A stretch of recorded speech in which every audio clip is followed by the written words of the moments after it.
Hello students, जय Shri Ram, Radhe Radhe. Welcome to ITP science. It's a soft नमस्कार here. तो basically आज हम लोग जनरल टेस्ट का पार्ट 4 करने जा रहे हैं। जनरल टेस्ट में वैसे तो बहुत कुछ आता है, ठीक है। तो हम लोगों ने ऑलरेडी परसेंटेज, प्रॉफिट लॉस, ये सब देख चुका है। 3 टॉपिक्स हम लोगों ने ऑलरेडी कवर अप कर चुका है और वो सब काफ़ी इंपॉर्टेंट टॉपिक है। सिंपल इंटरेस्ट, कंपाउंड इंटरेस्ट, जो कि बहुत ही अच्छे से मैंने आपको सीटेट के क्वेश्चंस के साथ आपको करवाया था, ट्रिक वे से करवाया था, क्योंकि इससे क्वेश्चंस आते ही है। तो आज बेसिकली हम लोग का पार्ट 4 है, which is ratio and proportion. तो रेशियो एंड प्रपोर्शंस के क्वेश्चंस बहुत ईज़ी होते हैं। उसमें से एक क्वेश्चन आता है, जैसे सपोज़ सबसे पहले मैं आपसे एक क्वेश्चन पूछता हूँ। अगर 4 मैन और 6 वुमेन 8 दिन में वर्क कंप्लीट कर रहे हैं, तो आप मुझे ये बताओ 3 मैन और 7 वुमेन 10 दिन में कंप्लीट कर रहे हैं। मैंने आपको 2 ऑप्शंस दे दिया। अब आपको ये बताना है कि तो 10 वुमेन कितने डेज़ में कंप्लीट करेंगे? तो इस टाइप के क्वेश्चंस आपके एनसेट में पूछे जाते हैं। तो बेसिकली आज अपने को यही सब चीज़ें पढ़ना है, क्योंकि वर्कर वाला जो क्वेश्चन है वो आता है और रेशियो एंड प्रोपोर्शन में और जो भी छोटे-छोटे टॉपिक्स होंगे, वो आज अपन कवर अप करते हुए चलेंगे। तो आई होप सो कि आपको क्वेश्चन से समझ में आ गया होगा कि किस टाइप के क्वेश्चंस इसमें पूछे जाते हैं। एकदम जो बेसिक लेवल है वो तो अपन देखेंगे ही, साथ में एडवांस लेवल के कुछ क्वेश्चंस जो कि जिसके चांसेस प्रोबेबिलिटी सबसे ज़्यादा होते हैं, आज अपन वो क्वेश्चंस को भी देखते हुए चलेंगे। एंड आई होप सो कि आपने जितने भी प्रीवियस लेक्चर्स हैं वो देख चुके हैं।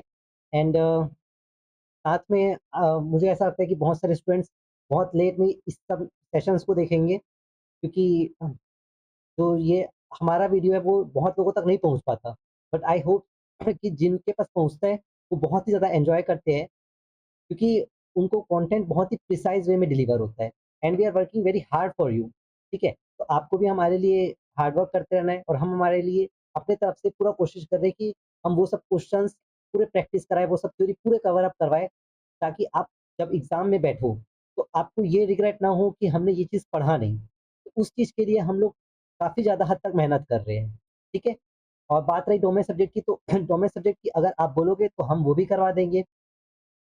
और रेशियो एंड प्रोपोर्शन, चलो अपन स्टार्ट करते हैं। सबसे पहले तो रेशियो का मतलब आप मुझे बताओ।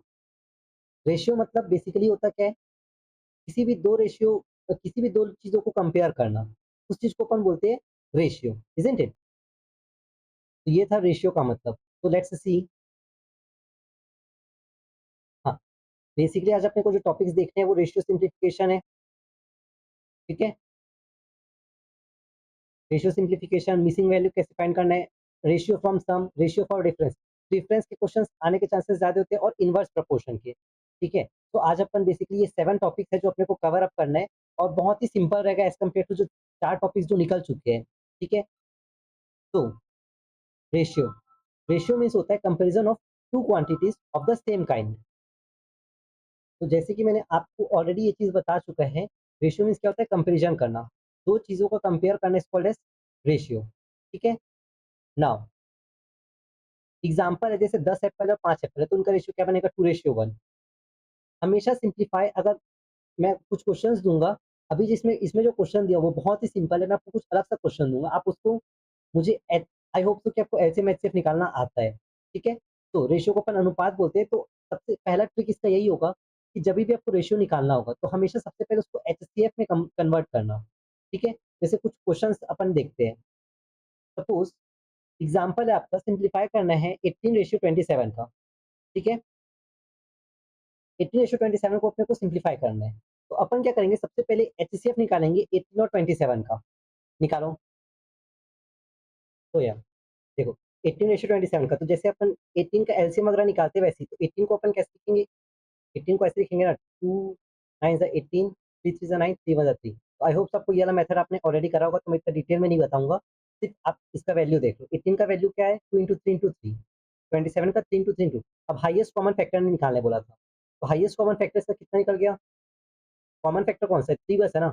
तो इसका हाईएस्ट कॉमन फैक्टर क्या हो गया? 3, ठीक है? अब अगर इसका एचसीएफ 3 है, तो आप इन दोनों नंबर को 3 से डिवाइड कर दोगे। डिवाइड विथ एचसीएफ, तो आंसर क्या आ जाएगा? 18 को 3 से डिवाइड करेंगे तो 6 और इधर 9। इसको और फर्दर सिम्प्लीफाई हो सकता है 2:3 में, ठीक है? 45:60 को करोगे तो क्या आएगा?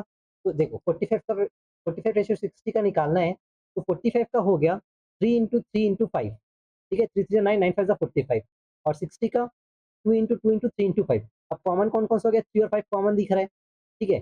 तो 3 ऊपर में एक एक बार आ रहा है, इधर भी। तो इसका एचसीएफ कितना हो जाएगा? 3 इंटू 5, 15। तो अब आप दोनों को 15 से डिवाइड कर दोगे, 45/15 रेशियो 60/15। तो इसका आंसर क्या आ जाएगा? वैसे तो आप सिंपल मेथड से भी कर सकते हो, बट अब मैं आपको क्वेश्चन दूँगा, उसको आप सॉल्व करके दिखाना। फिलहाल के लिए आप ये क्वेश्चन को देखो, सिंप्लीफाई करना है। अगर 0.8 है तो 0.8 के लिए क्या करना है? दोनों को इंटू 10 से मल्टीप्लाई कर देना, ये सबको पता है। ठीक है, देखो इसका दूसरा मेथड ये भी था, 5 9 ज़ा 45 और इधर हो जाएगा 5 1 ज़ा 5, 5 2 ज़ा 10, 3 3 ज़ा 9, 3 4 ज़ा 12। मतलब सिर्फ उसको डिवाइड करते जा रहे हैं। बट अभी मैं क्वेश्चन दूंगा क्योंकि इतना सिंपल तो आएगा नहीं, आप आंसर के लिए प्रिपेयर कर रहे हो, isn't it?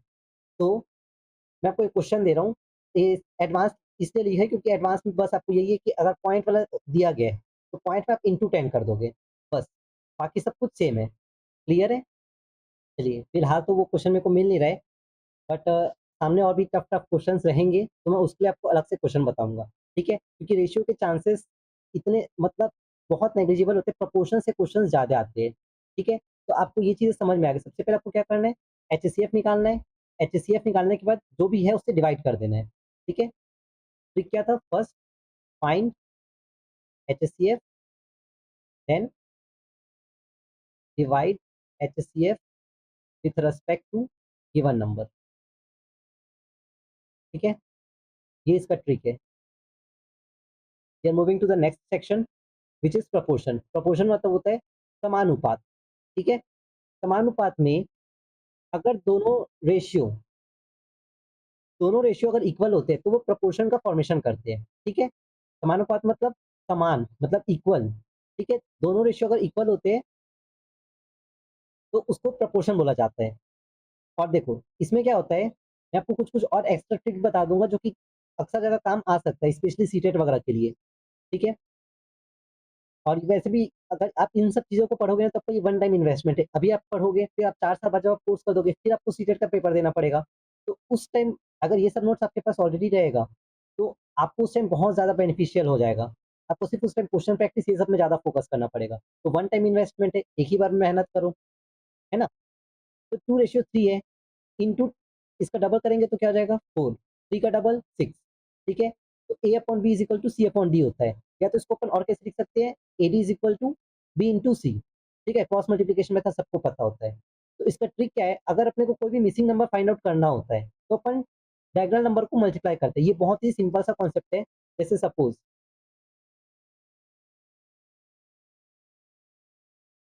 3:5 is equal to X ratio. तो आप इसको क्या करोगे पता है? एक तो आप इसको ये कर सकते हो, इसको इससे मल्टीप्लाई कर दो और इसको इससे मल्टीप्लाई कर दो। तो 3 into 2 60 is equal to 5x। तो x का वैल्यू कितना जाएगा? 12। अब इसका अगर लॉन्ग मेथड देखोगे तो कैसे लिखोगे? सबसे पहले 3/5 is equal to X upon 20। तो 3 into 20 is equal to 5x। तो आखिर आया वही चीज। अगर दो वैल्यू रहता है तो एकदम कॉर्नर वाले को एकदम कॉर्नर वाले के साथ मल्टीप्लाई करो और पास वाले को पास वाले के साथ। ठीक है, चलो मैं पी वाई क्यू आप करके दिखाओगे, मैं इसको कर देता हूँ। इसको कैसे करेंगे? 18 into 8 is equal to 12x। अब इसको और फर्दर कैसे कर सकते हैं? 4 2 8, 4 3 12, 3 6 18। तो 6 into 2 12, x is equal to 12। देखो कितना जल्दी आ गया आंसर। क्लियर है? ये तो सोल्यूशन के लिए था। Ratio from sum. अगर सपोज अब अगर आपको बोल रहे हैं कि सम का रेशियो से निकालना है तो करना क्या रहता है? सबसे पहले कोई भी आपको कोई रेशियो दे देगा, जैसे सपोज ए रेशियो बी आपको दे दिया है। ठीक है, ए रेशियो भी आपको दे दिया है तो आपको नंबर फाइंड आउट करना है। तो क्या करोगे? आप उस नंबर को x मान के, let us assume that the number is x करके आप इसको भी x से मल्टीप्लाई करोगे, इसको भी x से मल्टीप्लाई करोगे, फिर इन दोनों को जोड़ दोगे, आपको सम दिया होगा। जैसे सपोज ये वाला क्वेश्चन देखते हैं, रेशियो की क्या दिया है? 2:3, सम 25 है। ठीक है, तो 2:3 दिया है, सम 25 है। तो इसका नंबर क्या हो जाएगा? Number is equal to 2x and 3x। तो 2x plus 3x is equal to 25। आपका गिवन नंबर 25 है तो ये क्या हो जाएगा? 5x is equal to 25, x is equal to 5। तो आपका नंबर कौन कौन सा था? 2x और 3x। तो 2 इंटू 5 10 और 3 इंटू 5 15। क्लियर है? पीवाईक्यू को मैं करूँगा, एडवांस वाला क्वेश्चन आप करोगे। सॉरी, ये तो डिफरेंस वाला आ गया, कहाँ पर लिखता कहाँ आ गया। चलो ठीक है, इसको मैं यहीं पर कर देता हूँ। 4:5 इज, इसका पीवाईक्यू वाला भाई मैं यहीं कर देता हूँ। तो ये क्या हो जाएगा, 4x plus 5x is equal to 45, है ना? तो 9x इज इक्वल टू 45। तो x का वैल्यू क्या है, 5। तो यहाँ से आपका नंबर क्या क्या हो जाएगा, 4x और 5x। 4 5 20, और x का वैल्यू 5 करेंगे तो 5 5 25। तो नंबर इसका आ गया। वैसे ही आप ये एडवांस में जो लिखा है, ये वाला क्वेश्चन आपका होमवर्क रहेगा, या फिर कमेंट करो। आई होप आपको इतना क्लियर है। अब खेल आता है डिफरेंस के लिए। डिफरेंस जो है ना, उसमें थोड़ा सा अलग क्वेश्चन बन जाता है। डिफरेंस में अपने को बी माइनस ए लेना पड़ता है। आपको सपोज जैसे रेशियो ये दिया है और डिफरेंस आपको दे दिया है 8, तो सबसे पहले आप क्या करोगे, 5 माइनस 3, जो भी आप इसको इसको क्या करोगे आप, जो भी रेशियो दिया है उसको माइनस करोगे, और फिर इसको जो डिफरेंस दिया है उससे डिवाइड करोगे। समझ में आ रहा है? जैसे सपोज 3:5 दिया है, डिफरेंस 8 दिया है, मैं आपको इसको बता देता हूँ। रेशियो जो है वो 3:5।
आई डोंट नो कि वॉइस जो है वो थोड़ा-सा आई होप कि वो इंटरप्ट हो गया था, क्योंकि माइक में थोड़ा-सा जो बैटरी है वो कम हो गया था, ठीक है? तो आई होप कि आपको सब चीज़ें समझ में आई होगी। फिर भी मैं आपको एक बार और रिपीट कर देता हूँ, क्योंकि आई थिंक यहाँ से वो माइक का इधर-उधर हुआ होगा, ठीक है? तो इसमें हम लोगों ने क्या किया, इन दोनों का एलसीएम लिया। आज माइक का इश्यू हो रहा है, कोई ना, ठीक है? तो अपन क्या करेंगे, जो कॉमन है उसका एलसीएम लेंगे, और एलसीएम इस तरीके से ले, मतलब एलसीएम जो भी आया सो आया, तो वो उसका बीच वाला रहेगा, हमेशा फिक्स रहेगा। अब बाकी जो आइट साइड वाला जो है उसको इस तरीके से मल्टीप्लाई करना है कि ये जो है वो उस एलसीएम के साथ मल्टीप्लाई हो। जैसे सपोज़ 6 और 3 का एलसीएम निकालें, 6 आया, तो यहाँ पर तो इंटू करने की कोई ज़रूरत नहीं है। 3 को 6 में करने के लिए क्या करना पड़ेगा, इंटू 2 करना पड़ेगा। तो मैं 4 इंटू 2 किया तो 8 आ गया, और ऊपर में कोई भी ज़रूरत नहीं था, इसलिए 5:6 आ गया। आई होप सो कि आपको ये चीज़ें क्लियर हो गई है। नाउ मैं एक बार बाद में देख लूँगा, और कोई अगर इसमें डाउट होगा तो आप कमेंट ज़रूर कीजिएगा। मैं उसको एक बार आपको एक्सप्लेन, छोटा-सा शॉर्ट्स टाइप का ब बना के मैं आपको एक्सप्लेन कर दूँगा, ठीक है? Direct versus inverse proportion. देखो, डायरेक्ट प्रोपोर्शन में क्या होता है, जितना ज़्यादा पेन है उतना ज़्यादा कॉस्ट। इसको अपन, इसका सबसे बेस्ट मेथड होता है, आप यूनिटरी मेथड से करोगे, ठीक है? इनवर्स प्रोपोर्शन में वर्कर वाला और टाइम वाला, जो मैं आपको क्वेश्चन बोल रहा था, और ये शायद इम्पोर्टेंट कॉन्सेप्ट है और लास्ट कॉन्सेप्ट भी है, ठीक है? तो आज का लेक्चर हम लोग का इतना बड़ा नहीं जाएगा। तो जब एक इंक्रीज़ होता है, तो दूसरा डिक्रीज़ होता है। अब आप लोग ऑलरेडी 12th पास कर चुके हो, तो आपने ऑलरेडी इलेक्ट्रिक फील्ड ये सब के फॉर्मूला में देखा होगा, डायपोल मोमेंट का फॉर्मूला देखा होगा, बहुत सारे फॉर्मूलास आपने मैग्नेटिक फील्ड के लिए फॉर्मूला देखा होगा, ठीक है? तो बहुत सारी चीज़ों में आपको डायरेक्ट और इनवर्स का मतलब पता होगा। अगर एक ज़्यादा हो रहा है, तो एक कम हो रहा है। तो इसलिए अपन क्या करते हैं, इस पे अगर यूनिटरी डायरेक्ट प्रोपोर्शन रहेगा, तो यूनिटरी मेथड अप्लाई करेंगे, और अगर इनवर्स प्रोपोर्शन है, तो worker into day is equal to constant के हिसाब से अपन प्रूव करेंगे, ठीक है? सपोज़ 3 पेन ती ₹30 पड़ा है, ये सब मैं नहीं बताऊँगा। 3 पेन ₹30 पड़ा है, तो 1 पेन कितना पड़ेगा, ₹10, तो 6 पेन का ₹60, 5 पेन का ₹200 है, तो 1 बुक का कितना 5 बुक का ₹200, 1 बुक का कितना हुआ, ₹40, तो 8 बुक का 8 इंटू 4 320, 12 मीटर क्लॉथ 360, मतलब 1 मीटर क्लॉथ ₹20, तो 20 मीटर का ₹400, ठीक है? यूनिटरी मेथड बस आपको अप्लाई करना है। देखो, जिसको समझ में नहीं आएगा उसके लिए मैं एक बार कर ही देता हूँ, ताकि आपका होमवर्क रहेगा। 3 पेन का ₹60 है, तो 1 पेन का कितना हुआ, 60/3 20, तो 6 पेन का कितना हो गया, 20 इंटू 6 ₹120, ठीक है? ये आपका होमवर्क, ये भी आपका होमवर्क। आंसर तो मैंने आपको बता दिए है। अब देखो, जो जहाँ से इम्पोर्टेंट क्वेश्चंस बनते, देखो ये एकदम बेसिक है, एडवांस ये भी नहीं है, ठीक है? एडवांस क्वेश्चन तो मैं आपको अब बताऊँगा, जो मैं आपको स्टार्टिंग में एक क्वेश्चन पूछा था उसका। फिलहाल के लिए देखो, लेकिन ये बेस है, जब तक आपका बेस समझ में नहीं आएगा तब तक आप नहीं कर पाओगे। 4 वर्कर जो है वो कंप्लीट कर रहे हैं वर्क को 12 दिन में, तो 8 वर्कर कितने में करेंगे? ठीक है? ये क्वेश्चन था, ठीक है? मैं इसका सॉल्यूशन यहाँ बता देता हूँ, 4 वर्कर कंप्लीट कर रहे हैं 8 दिन में, तो 8 वर्कर कितने में करेंगे? ठीक है? तो हम लोगों ने क्या देखा था, वर्कर इंटू डे, ये कांस्टेंट होता है। तो इसके हिसाब से ये जो है वो गिवन वाला हो गया। तो गिवन में क्या था, 4 इंटू 8 वर्कर, यही है ना? वर्कर इंटू डे, इसी फॉर्मूले को हम लोगों ने पुट किया है। तो गिवन के हिसाब से वर्कर 4 हो गए, डेज़ 8 हो गए। 4 into 8 is equal to constant, तो यहाँ पर भी वर्कर का 8 हो गया, और डेज़ निकालना है, तो इंटू डेज़ लिख दिए। ठीक है? अब इसको सॉल्व करेंगे तो क्या आएगा, 8 से 8 का था, तो डेज़, तो 4 दिन में कंप्लीट कर देंगे। अगर 8 बार करेंगे तो 4 दिन बस लगेगा उस काम को कंप्लीट होने में। ठीक है? ये सॉल्यूशन 1 हो गया। दूसरा क्वेश्चन है, 6 मैन अगर कंप्लीट करें 15 दिन में, तो 10 मैन कितने दिन में कंप्लीट करेंगे? 6 मैन कंप्लीट कर रहे हैं 15 दिन में, इसका मतलब 6 इंटू 15 हो गया, इज़ इक्वल टू, ठीक है? ये अपन इक्वेशन 1 दे दिए। कितना, 15 में कितने का, 10 मैन का कि 15? 10 मैन का। तो आपको 10 मैन का निकालना है, 10 मैन के लिए डेज़ निकालना है। तो क्या करेंगे, 6 into 15 is equal to 10 into, suppose days ही लिख दिया, या एक्स भी मान सकते हो, ठीक है? तो यहाँ से आपका क्या हो जाएगा, 5 6 ज़ा 15, 5 2 ज़ा 10, इधर से 2 3 ज़ा 6, 3 इंटू 3 9। तो 10 मैन अगर करेंगे तो 9 दिन में कंप्लीट कर देंगे। 6 मैन 15 दिन में कर रहे हैं और therefore 10 man will complete work in 9 days. देखो राइटिंग पे मत जाना, ठीक है? बेसिकली यहाँ पर आपका कॉन्सेप्ट ज़्यादा ज़रूरी है एज़ कम्पेयर टू राइटिंग, और मेरे पास इतना स्मार्ट बोर्ड नहीं है। आप हमें जितना व्यूज़ दोगे, जितना कमेंट कर शेयर सब्सक्राइब करोगे, उतना उतना मेरे को इनकम आएगा, तब मैं उस चीज़ से आपको स्मार्ट बोर्ड में अच्छे से पढ़ा पाऊँगा, और वो अभी 4 साल मैं आपके साथ ही रहूँगा, ठीक है? कि हम लोग ऑलरेडी, ऐसा नहीं कि हम लोग सिर्फ़ अभी इसके पढ़ाने के बाद छोड़ देंगे। उसके बाद हम लोग के, अगर आप देखोगे तो हम लोग का बीएड का जो लेक्चर्स है for first semester, second, third, तो ये सब हम लोग ऑलरेडी अपलोड कर चुके हैं, ठीक है? तो वो चीज़ आपके लिए भी यूज़फुल होगा, और कुछ-कुछ जो डोमेन सब्जेक्ट है, स्पेशली साइंस के सब्जेक्ट, तो वो तो मैं खुद पढ़ाता हूँ, तो वो चीज़ें आपके लिए बेनिफिशियल होगा, ठीक है? तो करो लाइक, शेयर, सब्सक्राइब, व्यूज़ बढ़ाओ। ओके, ये तो हो गई थोड़ी मज़ाक की बात, बट हाँ, सच बात भी है। मेहनत करते हैं आपके लिए भी। नाउ ये क्वेश्चन जो है ना, इस टाइप के क्वेश्चन्स आने के चांसेस बहुत ज़्यादा होते हैं। पहला क्या बोल रहा है, 4 मैन और 6 वुमेन कंप्लीट कर रहे हैं 8 डेज़ में, जबकि 3 मैन और 7 वुमेन कंप्लीट करे वर्क को 10 डेज़ में। मतलब ये दोनों आपको दे दिया है। आपको देखो अभी एक एक में क्या होता था, 4 वे इसको अपन into into 8 is equal to इधर से कर देते। अब मेरे को सिर्फ वुमेन के लिए पूछ रहा है, ठीक है? 10 वुमेन के लिए। तो अगर मेरे को 10 वुमेन के लिए चाहिए तो मैन को आपको एलिमिनेट करना पड़ेगा। अब मैन को आप कैसे एलिमिनेट कर सकते हो? यहाँ पर 6 है, यहाँ पर 3 है। तो एक काम कर सकते हैं अपन, इसको इंटू 2 कर सकते थे, ठीक है? सॉरी, इसको इंटू 2 नहीं, मैन को बस एलिमिनेट करना है ना। तो मैन यहाँ पर 4 है, यहाँ पर 3 है। तो 4 और 3 का एलसीएम भी अगर अपन लेंगे तो 12, तो सबको 12 से मल्टीप्लाई करना बहुत ज़्यादा झंझट हो जाएगा, इज़न्ट इट? तो अपन एक काम करते हैं, अ, जो हम लोग का कॉन्सेप्ट क्या था? Worker into day is equal to constant. तो सबसे पहले जो भी दिया है उसको कर लेते हैं, 4 man plus 6 women into 8 is equal to 3 man plus 7 women into 10। यहाँ से कुछ तो कॉमन आएगा ना, लेट अस सॉल्व फर्स्ट। तो देखो सबसे पहले मैं क्या करता हूँ, यहाँ से 2 5 हाँ, 2 5 10 और 2 4 8, तो 4 4 16 M plus 4 6 24 women is equal to 5 3 15 M plus 35 women. यहाँ से 16 एम माइनस 15 एम हो जाएगा 1 एम इज इक्वल टू, एक मैन जो है वो 35 माइनस 24 करेंगे,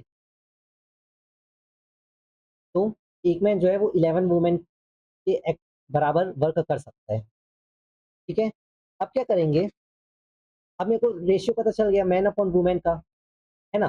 तो मैं इस m का वैल्यू जो है, इसको मैं क्या करता हूँ, किसी एक पर्टिकुलर वैल्यू में फिक्स कर देता हूँ। सपोज ये इक्वेशन 1 था, ये इक्वेशन 2 था। पुटिंग ऑन इक्वेशन 1, तो 4 into 11w plus 6w is equal to 8, ठीक है? कर सकते हैं ना? तो इसको अपन सॉल्व करेंगे तो क्या आएगा? देखो हम लोगों ने अब क्या किया, इक्वेशन 1 में पुट तो किया, लेकिन हम लोग का कॉन्सेप्ट क्या था? ये था ना, वर्कर इंटू डे। तो वर्कर इंटू डे के अकॉर्डिंग अपन करेंगे, तो मैं इस इक्वेशन में डाला, एक बार इसको ऑन कर देता हूँ, इस इक्वेशन में डाला, तो 4m, m की जगह क्या रखा, 11w प्लस 6w इंटू 8, इसको सॉल्व करने पे आया 400, ठीक है? अब ये 400 क्या हो गया, एक हिसाब से आप ये समझ लो कि 400 जो है वो यूनिट हो गया, ठीक है? 400 यूनिट हो गया। तो एक वुमेन का एक वुमेन का 400 यूनिट हो गया। तो अपने को कितना, 10 वुमेन का पूछा था, ठीक है? तो अपन इसको क्या करेंगे, 400, 10 वुमेन के लिए 400 अपॉन 10, 40 डेज, ठीक है? देखो अभी जो हम लोगों ने निकालना है ना, वो 400 यूनिट टोटल वर्क है ना? मतलब टोटल वर्क मतलब, क्योंकि हम लोगों ने इसमें पुट किया ना वैल्यू, तो टोटल वर्क 400 यूनिट था। तो 10 वुमेन के लिए सिर्फ 10 वुमेन के लिए निकालना है, तो डिवाइडेड बाई 10 कर देंगे, तो इसका आंसर आ जाएगा 40 डेज। देखो इस टाइप के क्वेश्चंस आते हैं। तो ये जो है उसका आंसर था, जो मैंने आपको स्टार्टिंग में बताया था। ये सब तो सिंपल है, कोई मतलब नहीं है। तो ये हमारा लास्ट कॉन्सेप्ट रहेगा, advance ratio trick question. Ratio of two number 4:7 है। If 6 is added to each number ratio become, तो जो बोल रहा है उसको बस करते जाओ। 4:7 है, तो इसमें क्या बोल रहा है, if 6 is added to each number, तो मान के चलता हूँ नंबर, तो लेट द नंबर क्या है, एक्स है, तो 4x और 6x है, नहीं सॉरी 7x। तो इसमें अपन क्या करेंगे, if each number is added to 6, तो उसका रेशियो जो है वो 5:8, जो बोल रहा है वो मैं करते जा रहा हूँ। अब इसको इससे मल्टीप्लाई करेंगे, इसको इससे मल्टीप्लाई करेंगे, क्रॉस मल्टीप्लाई करेंगे, तो 8 4 जा 32x plus 48 is equal to 35x plus 30। यहाँ से आप इसका x का वैल्यू जो है फाइंड आउट कर सकते हैं। क्लियर है, जो कि आएगा 6। अब आपको नंबर बताना था, तो नंबर क्या हो जाएगा, एक है आपका 4 × 6 और एक है 7 × 6, 24 और 42। ठीक है, तो आज के लेक्चर में सिर्फ इतना ही था। तो हम लोगों ने रेशियो सिंप्लीफिकेशन कैसे करना है वो देख लिया। अगर कोई भी मिसिंग वैल्यू है, मतलब a × b is equal to c × d वाला, वो देख लिया। रेशियो फ्रॉम सम कैसे करते हैं वो देख लिया। सम में कैसे करते थे, नंबर को सिर्फ ऐड कर दो और फिर रेशियो के अकॉर्डिंग उसको कर दो। डिफरेंस में क्या करते थे, सबसे पहले रेशियो का सब्ट्रैक्शन करना है, रेशियो का सब्ट्रैक्ट, देन जो भी वैल्यू आया है उसको डिफरेंस से डिवाइड करना है, डिफरेंस से डिवाइड। कंबाइन रेशियो हम लोगों ने ऑलरेडी देख चुका है, a:b:c वाला। तो इसमें हम लोग क्या करते थे, एलसीएम के मेथड से इसको प्रूव करते थे या फाइंड आउट करते थे। डायरेक्ट एंड इनवर्स प्रोपोर्शन हम लोगों ने देख लिया। इनवर्स प्रोपोर्शन में आपका वर्कर वाला क्वेश्चन था, ये हम लोगों ने अच्छे से देख लिया, जो कि इंपॉर्टेंट है। रेशियो चेंज क्वेश्चन, ये हम लोगों ने लास्ट टॉपिक देखा। तो ये पूरा समरी था जो हम लोगों ने आज कवर अप करा है, और आई होप सो कि आपने इस चीज़ों को एंजॉय भी किया है। ठीक है, तो thank you very much. If you like it, and please share, subscribe and comment. और आपको कोई भी और डाउट हो तो आप हमारा चैनल ITP साइंस अपेक्स से भी आप अपने को कॉन्टैक्ट कर सकते हो, आप कमेंट भी कर सकते हो। We are always there for you. ठीक है, मिलते हैं नेक्स्ट लेक्चर में। और आपको और कुछ भी ज़रूरत होगी तो please comment it, like share subscribe जरूर कीजिएगा। राधे राधे।